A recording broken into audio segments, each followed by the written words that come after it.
So your screen's going to flash blue for just a second, and you're going to see my presentation.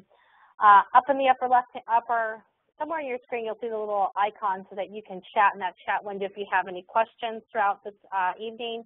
Janine Washburn will be moderating the chat window. But my name is Janine Damian. Janine and I work for Discovery Education, and we are pleased to bring you December's What's the 411 webinar, focusing on 4 integration strategies, 1 educational program, and 1 trending topic. So let's start with the spotlight on strategies. These are our 4 integration strategies. These are all available through our S.O.S blog, and I'm going to show you really quickly how to find that by going to denblogs.com. That's denblogs.com. If you click on that little tab up there that says S.O.S, it will pull up our weekly blog. These go out every Monday. In addition to the blog post, there's a PDF version that you can download and also share with your colleagues via email or print and put in their box. Oftentimes provide some kind of background, example, and challenge bonus. And these are designed to be really simple, easy ways for you to integrate technology or media in your classroom immediately. So the first one tonight is about surround sound. And just as a reminder, sound can transport us back in time to an important moment or take us to a faraway place. Except 83% of the advertising that's done today is done through visuals, but sound could take us anywhere. So let's do an activity really quick with you to model this. So let's say that you just walked into my classroom and you heard this.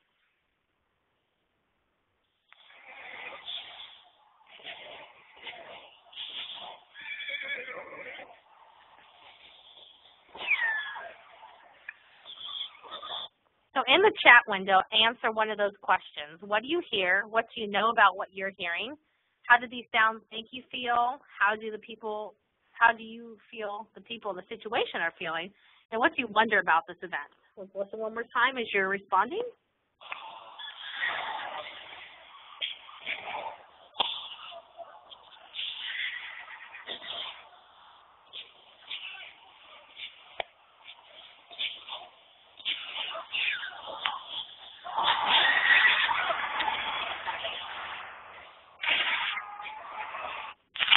Perfect. So I'll mute, so you don't have to listen to that anymore.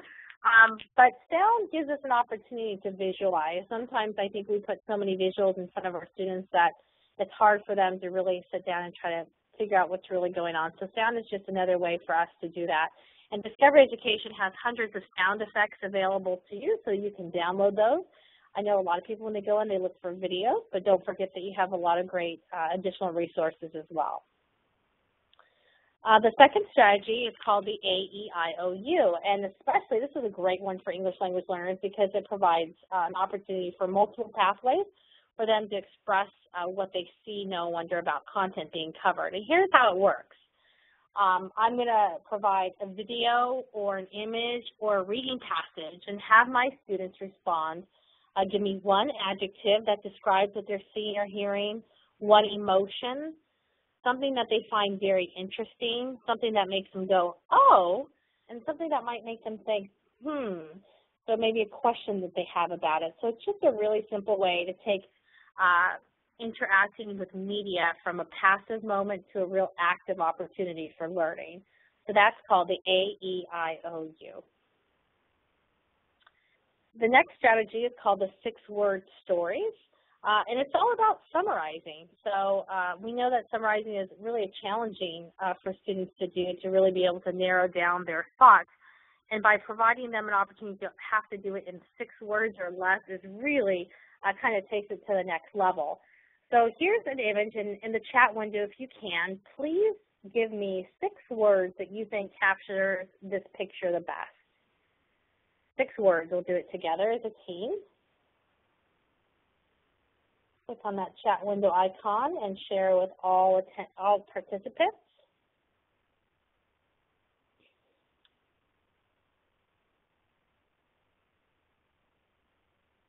Six words.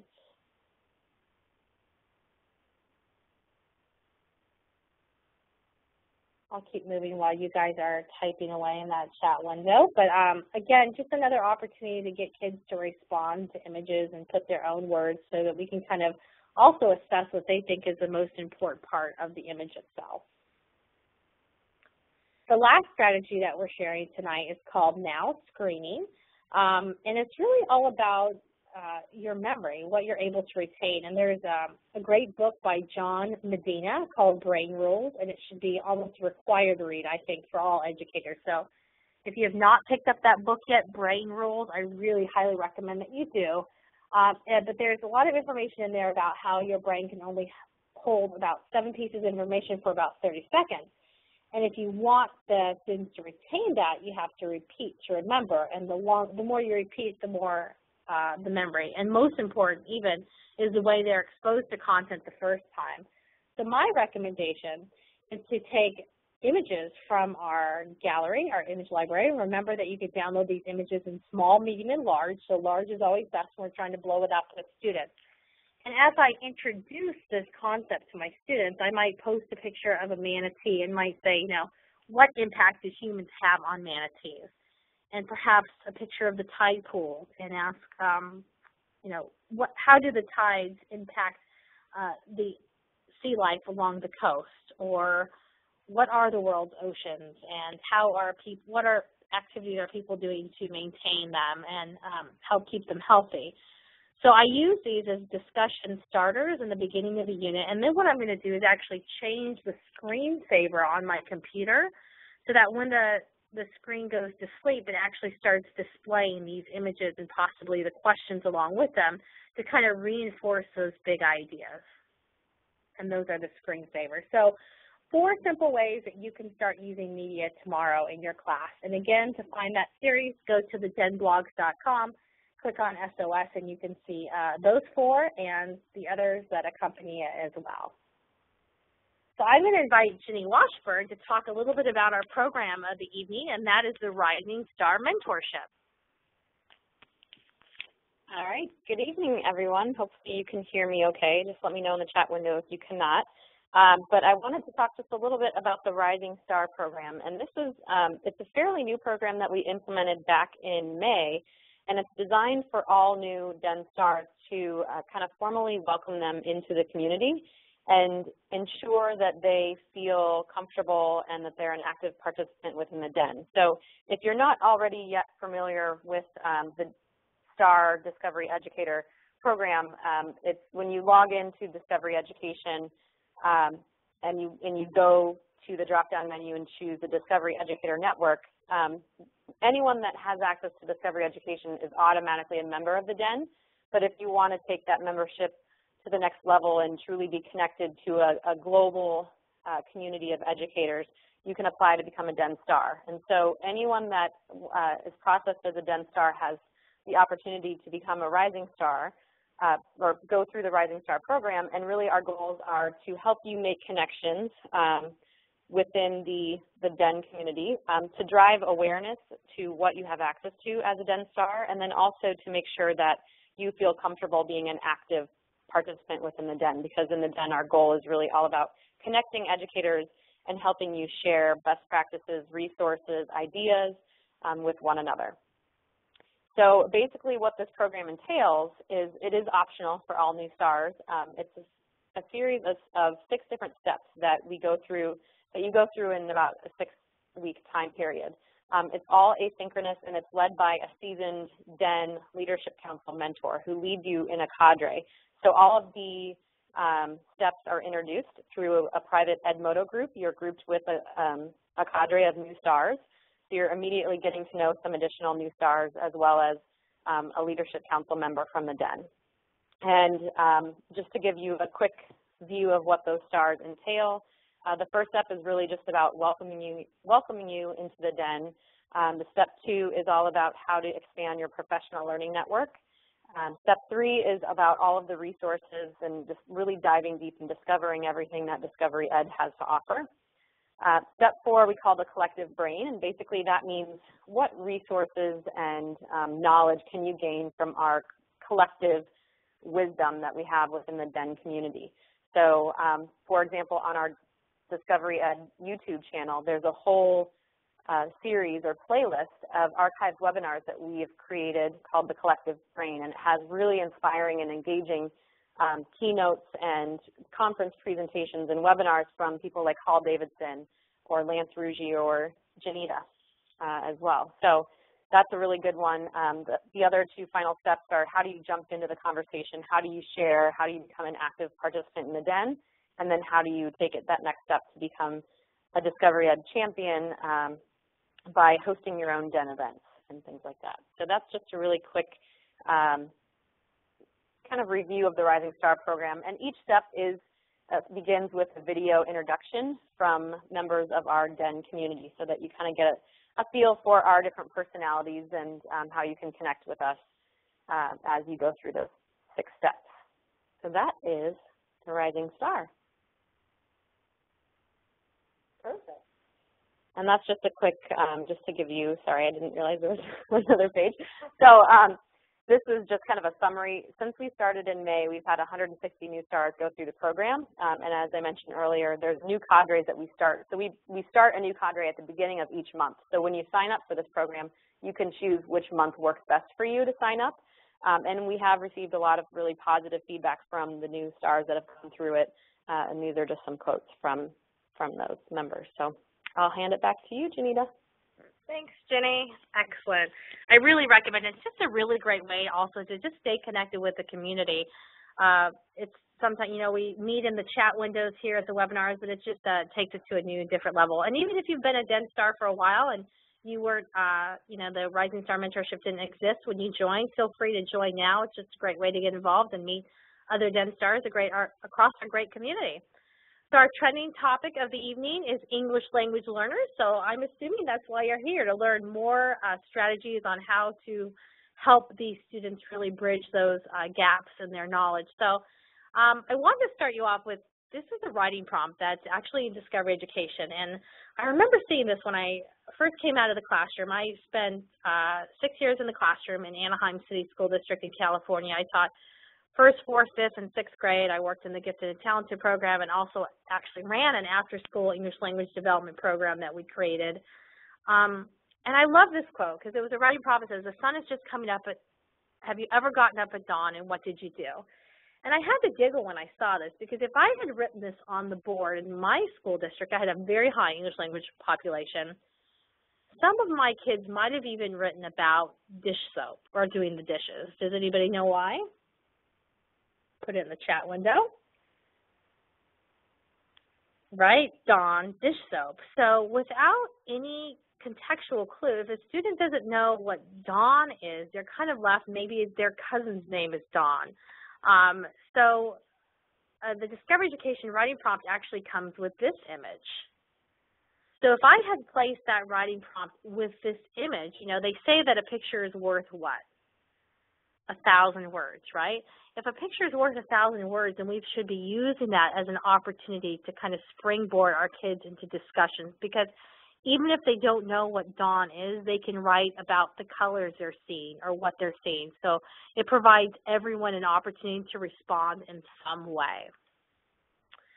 So I have a similar session. This is a condensed version. It's going to be a little bit faster than the other one, but I call it Ayuda Pomok Tulong Help. I'm working with an English learner in a digital land. And basically, each one of those words just mean help. I'm sure that many of you can relate to that. And everybody's like, well, how did you come up? How, you know, are you trilingual? And the answer is no. I just know where to go. Translate. Here's your first tip and trick of the night. Google has this really great website called translate.google.com, translate.google.com, and I can actually type something in English there and then have it translate to me in any of those available languages. And this is really great when you're trying to communicate with parents. So I have to give you one word of caution, because I've had teachers in the past write, you know, your kid X, Y, or Z, and kid was actually translated to baby goat. So you might want to have it checked, but it is a great tool to actually help you communicate sometimes with your new students or even with your parents. So education is a big alphabet soup these days, right? So in the chat window, what are some educational acronyms that you've heard that describe different types of instructional models? Educational acronyms that you have heard to describe instructional models. SIOP, RTI,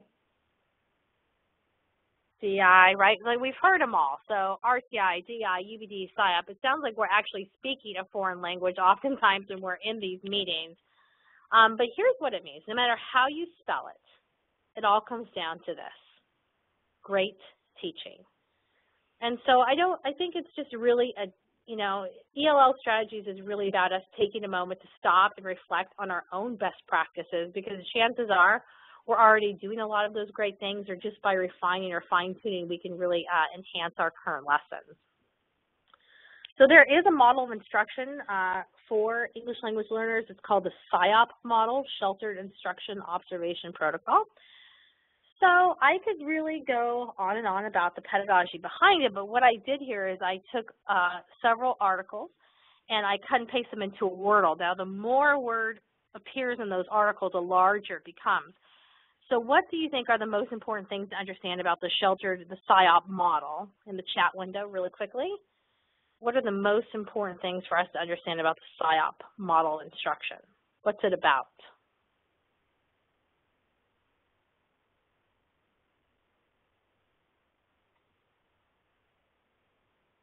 Students, yes. And I love that, because students should always be front and center as we begin to plan and instruct. So, but it's also about instruction, right? Because we can't reach those students unless we change our instruction through strategies, and remaining academic, not always, lowering our level of expectations. I think oftentimes we need to raise our level of expectations for these learners, because I do think that they can rise to it. So the SIOP indicators of instruction break it down into these different categories: teacher preparation, building background knowledge, comprehensible input, interaction strategies, lesson delivery, practice and application, and review and assessment. So what I'd like to do today is take a few of those steps and kind of show you some strategies and show you some resources available on Discovery Education that can kind of help bridge that gap and provide a stepping stone for you. Let's start with the teacher preparation, right? It's all about developing your roadmap. If I were to go to Google today and say I want to go from destination A to B, I love that they actually give me option 1, 2, or 3. So there is choice, right? I know that the end destination is to achieve this goal or mastery, but I think it's really important to education that we remember that there are multiple pathways to get to that goal. One way that Discovery Education helps you do that is through our curriculum standard search. Now here's what happens. Most educators go to Discovery Education, right? They log in, they see the white lights, they go, search bar, right? We see the white light, we type in our keyword search, and then we just say go, and up pulls fabulous resources. But right underneath the search, that little search box, if you look right below that white light, there's a blue link that says Curriculum Standard Search. And I encourage you, if you haven't done so yet, to really take a moment and click on that, and then actually dive down into your state. You can even search by Common Core standards. So Curriculum Standard Search offers one way to start kind of navigating all the different types of resources available. But let's get into some of the other strategies as well. For example, building background. I really love this image because it reminds us that we need to look ahead and we also need to look behind. And I love objects in the mirror may appear smaller or larger. So it's really important that we kind of bridge the present and the past and start building upon the academic vocabulary.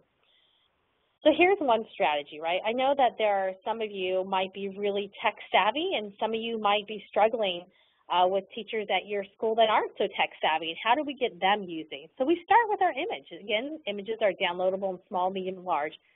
And all we do is simply put the picture up there. I see, I know, I wonder. So in the chat window, if everybody can just do an I see statement, an I know statement, and I wonder statement about the image that you see.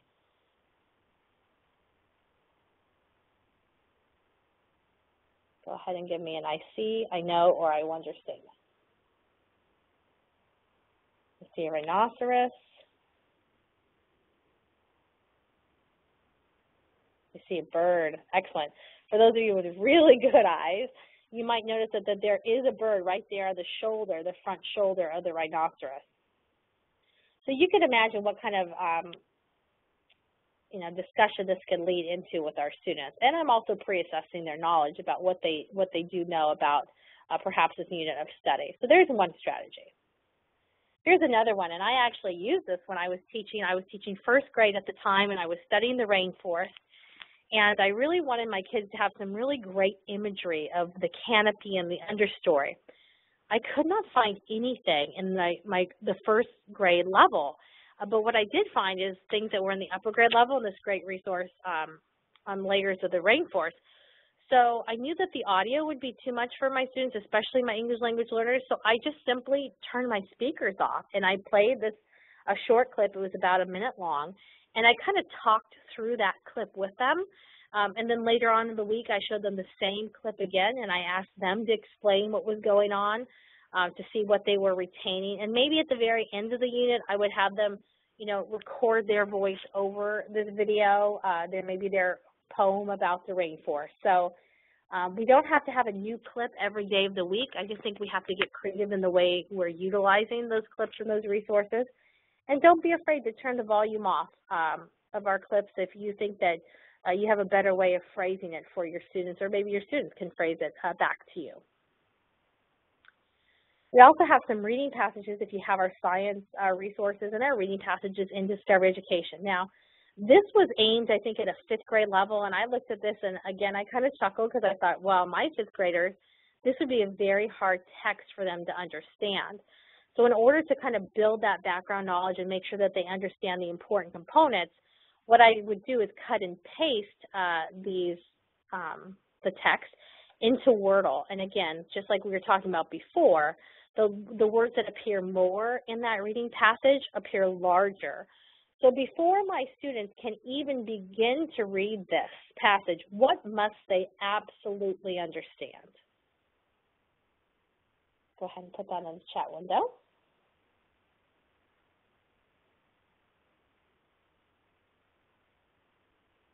Consumers, ecosystem, right. If they don't understand what a consumer is, they're probably not going to understand really the premise behind the article. I probably don't need to spend so much time on carnivores as I do what energy and ecosystem means. So Wordle.net. Wordle.net is a great site. If you haven't used it yet, you just go to Wordle.net, you click Create, you cut and paste your text, and then boom, it prints out, it provides this great word cloud for you. You can change the font, the layout, the color. You'll spend hours probably playing along with those preferences. So Wordle.net is really great for English language learners as well. Comprehensible input provides opportunities for our students to have guided practice, written, oral, visual, and hands-on. And I think this is really critical for English language learners, that we just aren't requiring them just to write all the time or just give it to us orally, that we're providing a lot of different ways to access content. One of my favorite resources in Discovery Education are math overviews and explanations. Essentially, and again, a lot of times when we go into Discovery Education, and I was guilty when I was a classroom teacher as well, we just see videos and we stop there. But if you look a little bit deeper and further, Discovery Education has hundreds of different types of resources for you. These math overviews and explanations are short segments where a teacher is basically, it's almost like a screencast, going step by step through different math problems and different concepts for students. This is fabulous because now your students have access to Discovery Education through the Student Center. So you can assign this to them to help reinforce the concept, and also to their parents. If you assign it to the students and they have access to the internet at home, they might be able to watch it with their parents as well, and maybe we could provide that extra support for their family in their learning.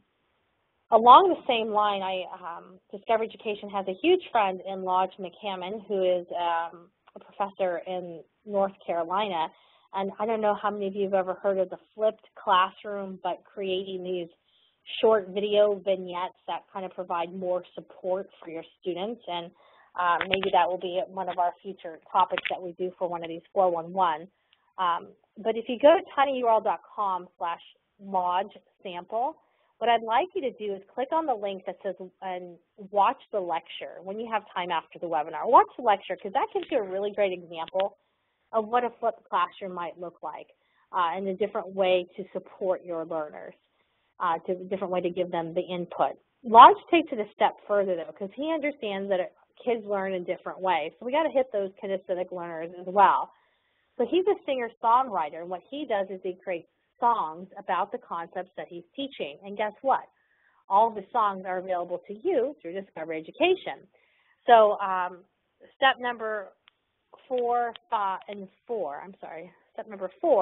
shows you an example of a paper slide video about students actually creating a music video to his slide. And then step 5, number 6 here, will actually give you a great example of him dancing out motion. So we could have the kids actually learn a dance routine or teach each other a dance routine to match the songs that they're learning. And again, we know it's repeat to remember. So the more that they're listening to the song and they're practicing, the more likely they are to retain that knowledge.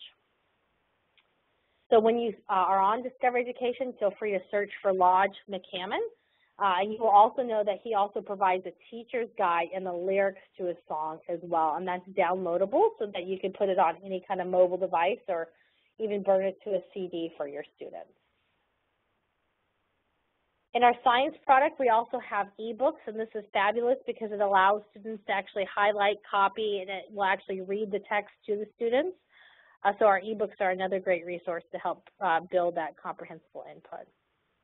Virtual labs are one of my absolute favorites because it really allows kids to get hands-on and change variables and kind of, explore through their own learning. So if you have access to our science, you should really check that out. And all stars, if you are a star on the line right now, you do actually have access to the textbook for this school year, courtesy of our partners, 3M. So the next thing I want to talk about are what are the strategies that we're doing to help focus on higher level thinking. And really this is that tool, that tool belt, like what are you using to tighten and drill in that knowledge that we're wanting our students to seek. So one of my favorite strategies is probably one of the most popularly shared strategy across Discover Education is the 3 truths and 1 lie. And I'm not sure if you've ever played that. It's kind of get to know you activity. I'm going to tell you 3 truths about myself and 1 lie, and then you have to guess the lie. Well, this is a great strategy to use with a video. So before students watch a video, I'm actually going to give them 3 truths and 1 lie, and then they're going to have to figure out, I'm going to make them guess before they watch the video what the lie is, and then we're going to discuss it afterwards, like what was the lie and what needs to be corrected.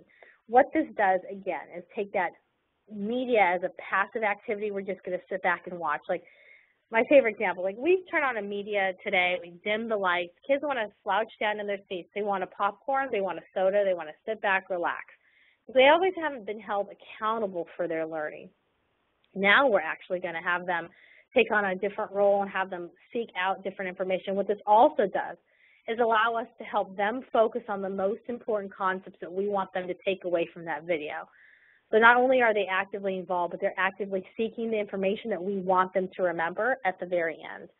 The tinyurl.com at the very top /SP criminal gives a really great video from our Frozen Planet series about a penguin that goes along with that, criminal penguins. Another way to do this is for students to use a notebook, and you can do this with a composition notebook. One thing that I've learned is that I never really want students to take notes while they're watching the video. First of all, I never want to show them more than like 3 to 5 minutes without pausing the video and checking for understanding or having them do some kind of activity with it. So what I would do is I would have them watch the video or the segment, and then I would pause, and I would actually have them draw a picture on the left-hand side or a graphic organizer to represent something that they've learned.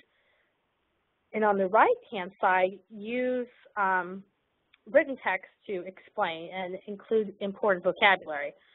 What this does is allows me an opportunity for, if I have a class like many of you do, probably with the high range of students that are very English proficient to students that are, perhaps even new to the country, everybody could add, simple words, or those who are more advanced could add longer sentences and descriptions. So it really meets the students where they're at and lets me understand what they're learning. So this is a great thing. But just remember, I don't want them doing this while they're watching the video, because as soon as their eyes drop to write or draw, they're losing that opportunity to gain valuable content. So again, we're just showing short little segments.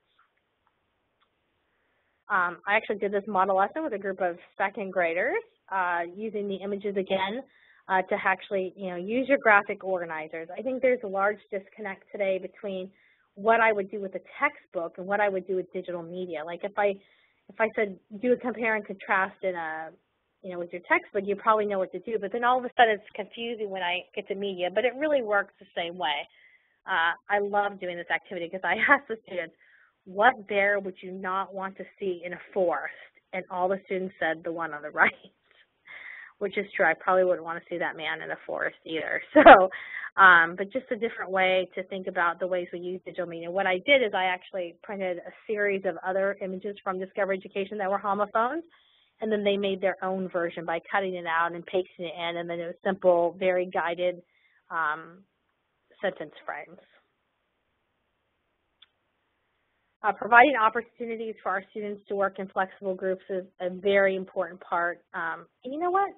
The reality is, in the real world, that's how they're going to function, right? Jenny and I are sitting here together working with our own PLC this week with our company, and I know Porter's on the line, and we are working with her. So the more opportunities that we can model what's going to happen for them in the real world is really critical so that they learn those communication skills. Here's another strategy. You can't hear it right now, but it's the same activity that we did with the image earlier, what you see, what you know, what you wonder. I could do that with a sound effect, but this time I'm going to have groups work or have students work in a group to actually write a story that complements these sounds. So as they're writing, I have the sound looping in the background, and they can include key vocabulary words. I could have one student be the narrator that reads it, one student draw pictures that accompanies it, and maybe two students acting. So you can see here that we're actually able, with this one sound effect, using a sound effect, able to hit a variety of different learning styles. I would probably do this activity twice in a unit, once in the beginning to kind of pre-assess what they already know, maybe about the rainforest, it's the sound of the rainforest. I would probably do it again at the end of the unit to see how their vocabulary changed and developed throughout that unit. So an activity that we can do to pre-assess and also to assess at the very end of a unit. Think, pair, shares are fabulous anytime. This is really, I think, critical. Oftentimes, I remember when I was in the classroom, like, okay, who would like to share what they think about X, Y, or Z? Tends to be always the same students that raise their hand, but providing them time to turn to a neighbor and first share holds everybody accountable, because you can't hide when you're really one-on-one, and then providing opportunities later to discuss as a whole group. Digital storytelling is another great way that we could do flexible grouping, assigning students to actually create their own stories about topics that we're learning. Application is a fun and exciting part of working on lessons and developing our students' skill set. This is, are they able to manipulate the content? So now that you've learned it, are you able to create and apply it to a different program? Blabberize is one of my favorite websites.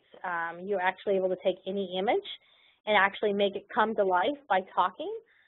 So you upload the image and you make the mouse. So maybe the students are sharing what they learned about a concept. So if they learned about fractions, maybe the fraction is now explaining to them, what the numerator and the denominator mean. If they learned about, something in science with Albert Einstein there, they can make Albert Einstein explain it. So Blabberize.com is a great website for that. VoiceThread offers a really interesting opportunity for your students to not only share what they know, but also respond to what other students have shared that they've learned.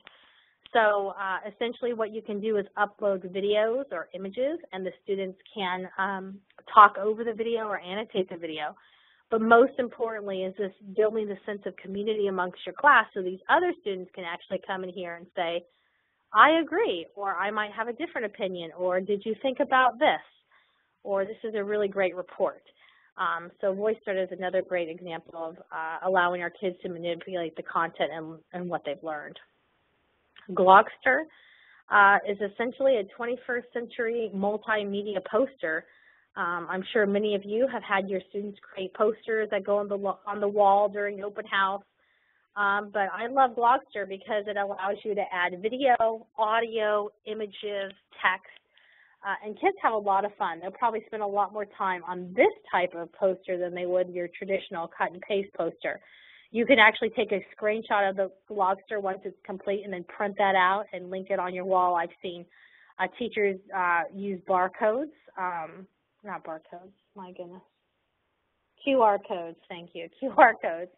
So when you come up to their picture of their Glogster, they can actually scan the QR code and it will take you live to their site. So Glogster is a great way for students to be able to share what they've learned. LiveBinder works especially well, I would say, middle school and high school. This essentially is a online binder of information. So you have several tabs at the very top. This is an example model lesson that we did for Hawaii students. The topics here at the top, unity and diversity adaptation. This is the section on interdependence. And then within each tab are more tabs. And on each tab, students can share what they've learned. They can link images, link out to websites, or even put videos in there. So LiveBinder, especially upper elementary, I would say middle school, high school, is fabulous for them to put together. It's also a great way for you to organize your information if you want students to go through a series of activities that relate to discovery education and you want a way to organize it. LiveBinder will work for that as well. This is probably my favorite. I love this image because it just makes me think, you know, when you're ready to deliver the goods, that knowledge to your students, please make sure that you're unpacking that at a pace that's appropriate and it's engaging, that you're delivering the goods that they actually want. Because the way we learn is not the way they want to learn. So when you back that truck up, make sure that you're unpacking the right goods and you're unpacking it at a rate that is appropriate for your learners. These are the two, this is the M2 generation.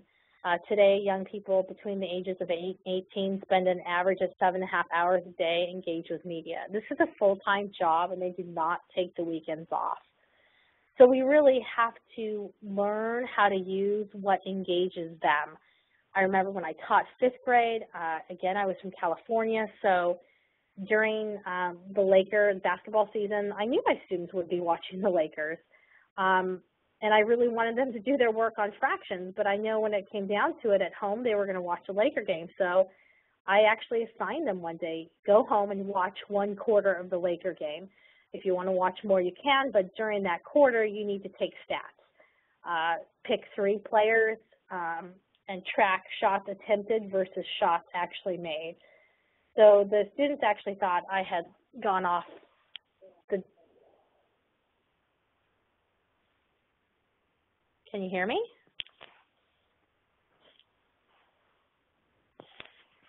So my students, I think some of you may have lost audio. Is that true?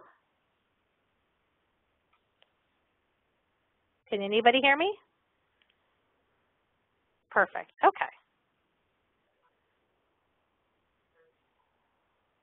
So I'm going to back up and just in case anybody missed that story. So I had assigned the Laker game to my students. They tracked shots attempted versus shots made. The next day they came in and we had this great data that we could do in our math class. So again, how can I use media to teach my students? If that's what they're going after, then how do I kind of trick them into learning? I think we're in a time in education where it is not just imperative, it's where, you know, this is critical. It can be life-saving to our students just because we have to engage them in new and different ways. I'm sure many of you have taken the CPR class, that full day that we love to spend on Saturdays to learn how to do the mouth-to-mouth and all the great things that we could do to save a life. But they actually did a study where some people were given a shorter course with a DVD, 30 minutes long, versus that longer course, 3 to 4 hours, that was led by the instructor. Now, I know all of you would prefer to spend 3 to 4 hours on your Saturday with the instructor, but when they actually compared the two, the short course proved to be far superior in the short term. In the long term, there was no measurable difference at all. So I think that sometimes we look at different things like this and we think, oh my goodness, I don't have the time. Well, in the end, it can actually save you time and actually be more impactful. So it's worth taking a look. There were, last study here, some young doctors that were losing their stethoscope skills, and that's frightening, right? We want the doctors, when they put that stethoscope up to our heart, to be able to understand what's really going on. So what they did is they downloaded the sounds of different types of heart murmurs onto iPods. And after 3 hours on an iPod, 3 hours, they rose from 39% what they were scoring before to 89%.